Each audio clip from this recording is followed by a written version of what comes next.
ಜನವರಿಯಲ್ಲಿ ಮತ್ತೆ ರಾಜ್ಯದ ಜನರಿಗೆ ಬೆಲೆ ಏರಿಕೆಯ ಬಿಸಿ ತಟ್ಟುತ್ತಾ? ಎಸ್, ಅಂತಹ ಸುಳಿವು ಸಿಗ್ತಾ ಇದೆ. ಸಂಕ್ರಾಂತಿಯ ಬಳಿಕ ಹಾಲಿನ ದರ ಏರಿಕೆಗೆ ಈಗ ಕೆಎಂಎಫ್ ನಿರ್ಧಾರ ಮಾಡಿದೆ. 50 ml ಹೆಚ್ಚುವರಿ ಹಾಲು ಕಟ್ ಆಗುತ್ತೆ. ಇತರ ರೇಟ್ ಕೂಡ ಜಾಸ್ತಿ ಆಗುತ್ತೆ. ನಿನ್ನೆ ಸಿಎಂ ಸಿದ್ದರಾಮಯ್ಯ ನೇತೃತ್ವದಲ್ಲಿ ಸಭೆ ನಡೆಯಿತು. ಆ ಸಭೆಯಲ್ಲಿ ಹೆಚ್ಚುವರಿ ಹಾಲು ಕಡಿತಕ್ಕೆ ನಿರ್ಧಾರ ಆಗಿದೆಯಂತೆ. 5 ರೂಪಾಯಿ ಹೆಚ್ಚಿಸುವಂತೆ ರೈತರು ಬೇಡಿಕೆ ಇಟ್ಟಿದ್ದಾರಂತೆ. ಹಾಗಾಗಿಯೇ ಈ ನಿರ್ಧಾರಕ್ಕೆ ಬರಲಾಗಿದೆ. ಸೊ ಜನವರಿಯಲ್ಲಿ ಮತ್ತೆ ರಾಜ್ಯದ ಜನರಿಗೆ ಬೆಲೆ ಏರಿಕೆಯ ಬಿಸಿ ತಟ್ಟೋದ್ರಲ್ಲಿ ಯಾವುದೇ ಅನುಮಾನ ಇಲ್ಲ ಅಂತ ಅನ್ಸುತ್ತೆ. 50 ml ಹೆಚ್ಚುವರಿ ಹಾಲು ಕೂಡ ಕಟ್ ಆಗುತ್ತೆ, ಜೊತೆಗೆ ರೇಟ್ ಕೂಡ ಜಾಸ್ತಿ ಆಗುವ ಸಾಧ್ಯತೆ ಇದೆ. ಅದಕ್ಕೆ ನಿನ್ನೆ ಸನ್ಮಾನ್ಯ ಮುಖ್ಯಮಂತ್ರಿಗಳು ಸಭೆ ಕರೆದಿದ್ರು ನಮಗೆ. ಏನು ಕಳೆದ 1-2 ತಿಂಗಳ ಹಿಂದೆ ರಾಮನಗರ ಜಿಲ್ಲೆ ಮಾಗಡಿಯಲ್ಲಿ ಆದಂಥ ಒಂದು ಫಂಕ್ಷನ್ನಲ್ಲಿ ಕಾರ್ಯಕ್ರಮದಲ್ಲಿ ಸಹಕಾರ ಸಚಿವರು ಮತ್ತು ಪಶುಸಂಗೋಪನಾ ಸಚಿವರು ಮತ್ತು ಅನೇಕ ಜನ ನಮ್ಮ ಸಹಕಾರಿ ಧುರೀಣರು, ಅಲ್ಲಿ ನಮ್ಮ ಸಹಕಾರಿ ಕ್ಷೇತ್ರ ಇರ್ತಕ್ಕಂಥ ಅನೇಕ ಜನ ಹಿರಿಯರು ಒಂದು ಬೇಡಿಕೆಯನ್ನು ಇಟ್ಟಿದ್ದರು. ರೈತರು ಕಷ್ಟದಲ್ಲಿದ್ದಾರೆ, ಒಂದು ಮಿನಿಮಮ್ 5 ರೂಪಾಯಿ ಕೊಡಬೇಕು ಅನ್ನೋದೊಂದು ಬೇಡಿಕೆಯನ್ನು ಸನ್ಮಾನ್ಯ ಮುಖ್ಯಮಂತ್ರಿ ಮುಂದಿಟ್ಟಿದ್ರು. ಅದರ ಸಂಬಂಧ ನಿನ್ನೆ ನಮಗೆ ಒಂದು ಸಭೆಯನ್ನು ಮಾಡಿದರು. ಮುಂದಿನ ದಿನಗಳಲ್ಲಿ ನಮ್ಮ ಕರ್ನಾಟಕ ರಾಜ್ಯದಲ್ಲಿರ್ತಕ್ಕಂಥ 15 ಒಕ್ಕೂಟದ ಅಧ್ಯಕ್ಷರುಗಳಿಗೆ ಮತ್ತು MD ಮತ್ತು ನಮ್ಮ ಕಹಾಮದ ಎಲ್ಲ ಡೈರೆಕ್ಟರ್ಗಳು ಮತ್ತು ನಮ್ಮ MD ನಾವು ಮತ್ತು ಎಲ್ಲರೂ ಸೇರಿ ಒಂದು ಸಭೆಯನ್ನು ಮಾಡಿಕೊಂಡು ಸಂಕ್ರಾಂತಿ ಆದಮೇಲೆ ಸನ್ಮಾನ್ಯ ಮುಖ್ಯಮಂತ್ರಿಯವರಿಗೆ ಭೇಟಿ ಮಾಡ್ತೀವಿ ಅಂಥೇಳಿ ನಾವು ಕೇಳ್ಕೊಂಡಿದ್ದೀವಿ. ಸಂಕ್ರಾಂತಿ ಆದಮೇಲೆ ಒಂದು ದಿನಾಂಕವನ್ನು ಕೊಡ್ತಾರೆ. ಅಲ್ಲಿ ಏನು ಚರ್ಚೆ ಆಗುತ್ತೆ ಅದನ್ನು ನಾನು ನಿಮ್ಮ ಮುಂದೆ ಹೇಳ್ತೀನಿ. ಅದು ಖಂಡಿತ ನಾವು 50 ml ವಿಡ್ರಾ ಮಾಡ್ಕೋಬೇಕಂತೇಳಿ ಇದ್ದೀವಿ. ಸಂಕ್ರಾಂತಿ ಆದಮೇಲೆ ಅದನ್ನು ವಿಡ್ರಾ ಮಾಡ್ತೀವಿ. ಸಂಕ್ರಾಂತಿ ಬಳಿಕ ನಂದಿನಿ ಹಾಲಿನ ದರ ಹೆಚ್ಚಳಕ್ಕೆ ಪ್ಲಾನ್ ಆಗಿದೆ. ರಾಜ್ಯ ಸರ್ಕಾರದಿಂದ ಬೆಲೆ ಏರಿಕೆಯ ಪರ್ವ ನಡೆದಿದೆ. ಸಿಎಂ ವಿರುದ್ಧ ಸಂಸದ ಬಸವರಾಜ ಬೊಮ್ಮಾಯಿ ಆಕ್ರೋಶ ವ್ಯಕ್ತಪಡಿಸಿದಂತಹ ಪರಿ ಇದು. ಸರ್ಕಾರ ಗಾಳಿಗೂ ಟ್ಯಾಕ್ಸ್ ಹಾಕೋ ಕಾಲ ದೂರ ಇಲ್ಲ. ಬಡವರು ಬಳಕೆ ಮಾಡೋ ವಸ್ತುಗಳ ದರವನ್ನ ಹೆಚ್ಚಿಸಿದ್ದಾರೆ. ಬೆಲೆ ಏರಿಕೆಯ ವಿರುದ್ಧ ಬಸವರಾಜ ಬೊಮ್ಮಾಯಿ ಆಕ್ರೋಶ ಹೊರಹಾಕಿದ್ದಾರೆ.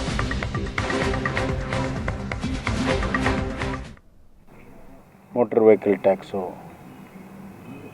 ಎಕ್ಸೈಸ್ ಡ್ಯೂಟಿ, ಸರ್ಚಾರ್ಜು ಬಜೆಟಲ್ಲಿ ಸುಮಾರು 15,000 ಕೋಟಿಗಿಂತ ಹೆಚ್ಚು ಹೊಸ ತೆರಿಗೆಗಳನ್ನು ಹಾಕಿದರು, ಜನರ ಮೇಲೆ ಭಾರ ಮಾಡಿದರು. ಈಗ ಬಜೆಟ್ ನಂತರ ಮತ್ತೆ ಸ್ಟ್ಯಾಂಪ್ ಡ್ಯೂಟಿಯಲ್ಲಿ ಮತ್ತು ಹಾಲಿನ ದರದಲ್ಲಿ, ನೀರಿನ ದರದಲ್ಲಿ ಎಲ್ಲದರಲ್ಲೂ ಇವತ್ತು ಹೆಚ್ಚಿಗೆ ಮಾಡ್ತಾನೇ ಬರ್ತಾ ಇದ್ದಾರೆ. ಈ ಸರ್ಕಾರ ಬೆಲೆ ಏರಿಕೆಯ ಪರ್ವ ಪ್ರಾರಂಭ ಮಾಡಿದೆ. ಜನಸಾಮಾನ್ಯರ ಬಳಕೆ ಮಾಡುವಂಥ ಎಲ್ಲ ಪದಾರ್ಥಗಳು ಗಗನಕ್ಕೇರಿದ್ದಾವೆ. ಯಾಕಂದರೆ ಆರ್ಥಿಕವಾಗಿ ದಿವಾಳಿಯಾಗಿದೆ. ಅದು ಹೆಂಗಾರು ತುಂಬಿಸ್ಕೊಳ್ಳೋ ಸಲುವಾಗಿ ಎಲ್ಲ ಹೊರೆಯನ್ನು ಮೈನ್ಸ್ ಮೇಲೆ ಹಾಕಿದ್ದಾರೆ. ಈಗ ನಮ್ಮ ಉಸುಗು ಕಡೆ ಕೂಡ ಇನ್ನಷ್ಟು ತುಟ್ಟಿ ಆಗಲಿದೆ. ಮೈನ್ಸು ರಾಯಲ್ಟಿ ಹೆಚ್ಚು ಮಾಡೋದು ಅಷ್ಟೇ ಅಲ್ಲ, ಮೈನ್ಸ್ ಓನರಿನ ಲ್ಯಾಂಡ್ ಮೇಲೂ ಟ್ಯಾಕ್ಸ್ ಹಾಕೋಕ್ಕೆ ಈಗ ಹೊಸದು ಮಾಡಿದ್ದಾರೆ. ಹೀಗೆ 8 ತಿಂಗಳು ಪೊಲೀಸರಿಗೆ ಸತಾಯಿಸಿದ್ದಂತಹ ಆರೋಪಿ ಕೊನೆಗೂ ಕೂಡ ಅರೆಸ್ಟ್ ಆಗಿದ್ದಾನೆ. ಶಿವಮೊಗ್ಗ ಮಹಿಳೆ ಕೊಲೆ ಪ್ರಕರಣವನ್ನ ಪೊಲೀಸರು ಭೇದಿಸಿದ್ದಾರೆ. ಏಪ್ರಿಲ್ 2ರಂದು ಹಣಗೆರೆ ಕಟ್ಟೆ ಬಳಿ ಮಹಿಳೆಯ ಕೊಲೆ ಆಗತ್ತೆ. ಪೊಲೀಸರಿಗೆ ಕೊಲೆ ಆರೋಪಿ ಸಿಕ್ಕಿ ಬಿದ್ದಿದೆ ಬಹಳ ರೋಚಕವಾಗಿದೆ.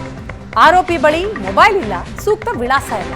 ಕೊಲೆಗಾರನ ಪೊಲೀಸರು ಪತ್ತೆ ಹಚ್ಚೋದು ದೊಡ್ಡ ಸವಾಲಿನ ಕೆಲಸ ಆಗಿದೆ. ಈಗ ಕೊನೆಗೂ ಕೂಡ ಕೊಲೆ ಆರೋಪಿಯನ್ನ ಪತ್ತೆ ಹಚ್ಚಿದ್ದಾರೆ. ಬಹಳ ರೋಚಕವಾಗಿದೆ ಈ ಸ್ಟೋರಿ. ಕೊಲೆ ಸ್ಥಳದಲ್ಲಿ ಫಿಂಗರ್ ಪ್ರಿಂಟ್ನಿಂದ ಮಹತ್ವದ ಸುಳಿ ಸಿಗುತ್ತೆ. ಫಿಂಗರ್ ಪ್ರಿಂಟ್ ಮ್ಯಾಚ್ ಮಾಡಿದಾಗ ಮಂಡ್ಯದ ವ್ಯಕ್ತಿಗೆ ಅದು ಮ್ಯಾಚ್ ಆಗುತ್ತೆ. 2009ರಲ್ಲಿ ಪಿಟ್ಟಿ ಕೇಸ್ ಹಾಕಿಸ್ಕೊಂಡಿದ್ದಂತಹ ವ್ಯಕ್ತಿಗೆ ಫಿಂಗರ್ ಪ್ರಿಂಟ್ ಮ್ಯಾಚ್ ಆಗೋದು.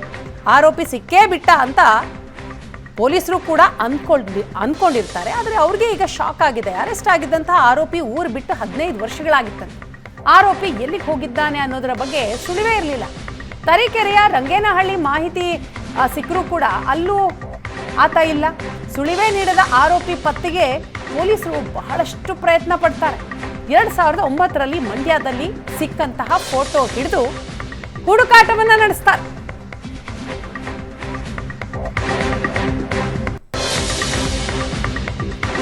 8 ತಿಂಗಳ ಬಳಿಕ ಸಹೋದರನ ಆರೋಗ್ಯ ವಿಚಾರಿಸೋದಿಕ್ಕೆ ಅಂತ ಬಂದಿದ್ದ ಕೊಲೆಗಾರ.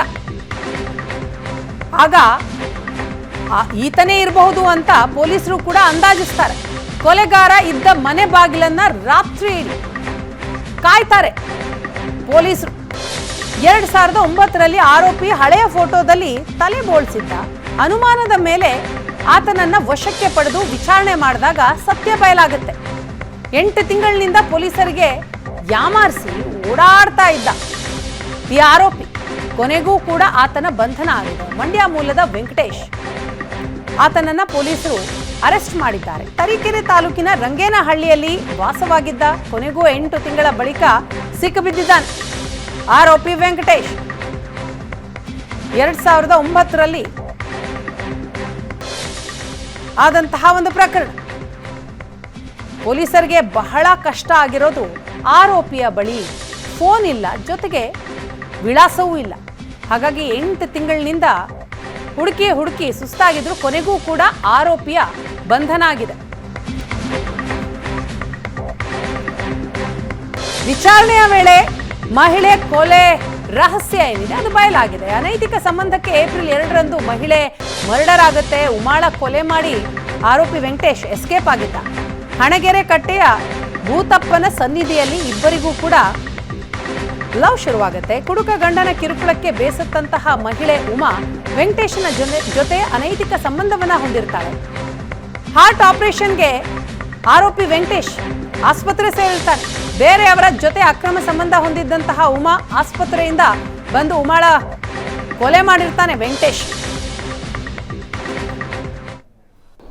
ಮಾಳೂರು ಪೊಲೀಸ್ ಠಾಣಾ ವ್ಯಾಪ್ತಿಯ ಹಣಗೆರೆ ಕಟ್ಟೆನಲ್ಲಿ ಒಂದು ಯುವತಿಯ ಮರ್ಡರ್ ಪ್ರಕರಣ ದಾಖಲಾಗಿರುತ್ತೆ. ಸುಮಾರು 7 ತಿಂಗಳ ಕೆಳಗಡೆ ಈ ಮರ್ಡರ್ ಆಗಿರುತ್ತೆ. ಯುವತಿಯ ಕತ್ತನ್ನು ಸೀಳಿ ಒಬ್ಬ ಆರೋಪಿ ಆಕೆನ ಕೊಲೆ ಮಾಡಿ ತಪ್ಪಿಸ್ಕೊಂಡಿರ್ತಾನೆ. ಅಲ್ಲಿ ಒಂದು ಲಾಡ್ಜ್ ತಗೊಂಡಿರ್ತಾರೆ. ಅರ್ಲಿ ಮಾರ್ನಿಂಗ್ ಇಲ್ಲಿ ಶಿವಮೊಗ್ಗದಿಂದ ಆಕೆನ ಪಿಕ್ ಮಾಡಿಕೊಂಡು ಅವನು ಹೋಗಿರ್ತಾನೆ. ಆಮೇಲೆ ಕತ್ತು ಸೀಳಿ ಆಕೆಯ ಕೊಲೆ ಆಗಿರುತ್ತೆ. ಅದಾದ ನಂತರ ಅಲ್ಲಿ ಈ ಮರ್ಡರ್ ಸ್ಪಾಟಿಗೆ ನಮ್ಮ ಮೇಲಧಿಕಾರಿಗಳು ಎಲ್ಲರೂ ಕೂಡ ನಾವು ವಿಸಿಟ್ ಮಾಡಿದಾಗ ಯಾವುದೇ ರೀತಿ ಕ್ಲೂ ಇರೋದಿಲ್ಲ. ಆಕೆ ಯಾಕೆ ಇಲ್ಲಿ ಬಂದಿದ್ದಾರೆ, ಆಕೆ ಯಾಕೆ ಕೊಲೆ ಆಗಿದ್ದಾರೆ, ಏನೂ ಗೊತ್ತಿರೋದಿಲ್ಲ. ಒಂದು ಸಣ್ಣ ಸುಳಿವು ಮಾತ್ರ ಸಿಗುತ್ತೆ.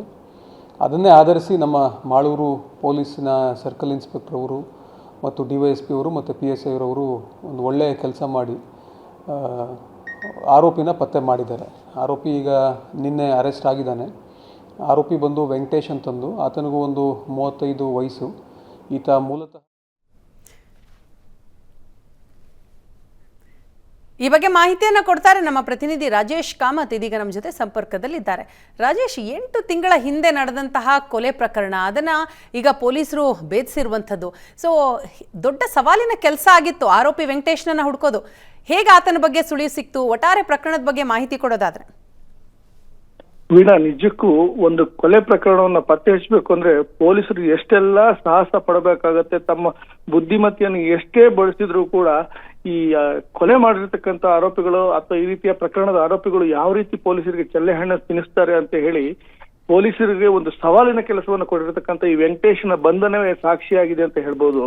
ಈ ವೆಂಕಟೇಶ ಒಂದು ಮಾಡಿರ್ತಕ್ಕಂಥ ಒಂದು ಮರ್ಡರು, ಆ ಯಾವ ಮಹಿಳೆಯನ್ನ ಕೊಲೆ ಮಾಡಿದ್ದ ಆ ಉಮಾ ಅಂತ ಹೇಳಿ ಅನೈತಿಕ ಸಂಬಂಧ ಹೊಂದಿದ್ದ ಆ ಮಹಿಳೆಯನ್ನ ಕೊಲೆ ಮಾಡಿದ ಹಿನ್ನೆಲೆಯಲ್ಲಿ ಆತನ ಪತ್ತೆ ಮಾಡಬೇಕು ಅಂತ ಪೊಲೀಸರು ಹೋದ್ರೆ ವೆರಿ ಸ್ಟಾರ್ಟಿಂಗ್ ಆ ಮಹಿಳೆ ಯಾರು, ಯಾಕೆ ಕೊಲೆ ಆದ್ಲು, ಇಲ್ಲಿ ಯಾಕೆ ಇವಳು ಶವ ಬಿದ್ದಿದೆ ಅಂತ ಹೇಳಿ ಹುಡುಕೋದಕ್ಕೆ ಪೊಲೀಸರು 3-4 ದಿನ ತಗೋಬೇಕಾದ ಪರಿಸ್ಥಿತಿ ನಿರ್ಮಾಣ ಆಗಿತ್ತು.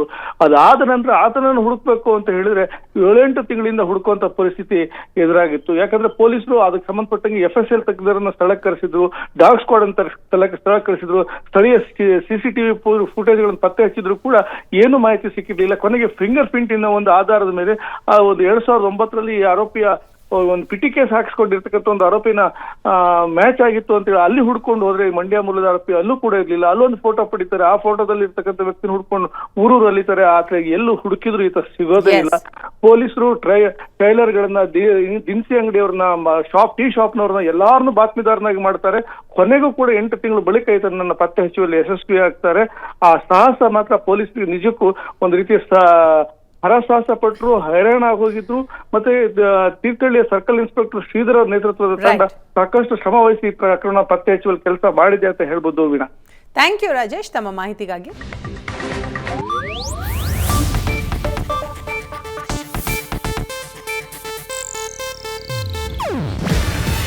ಇದು ಏಷ್ಯಾನೆಟ್ ನ್ಯೂಸ್ ನೆಟ್ವರ್ಕ್ ಪ್ರಸ್ತುತಿ. ನೀವು ನೋಡ್ತಿದ್ದೀರಾ ಏಷ್ಯಾನೆಟ್ ಸುವರ್ಣ ನ್ಯೂಸ್.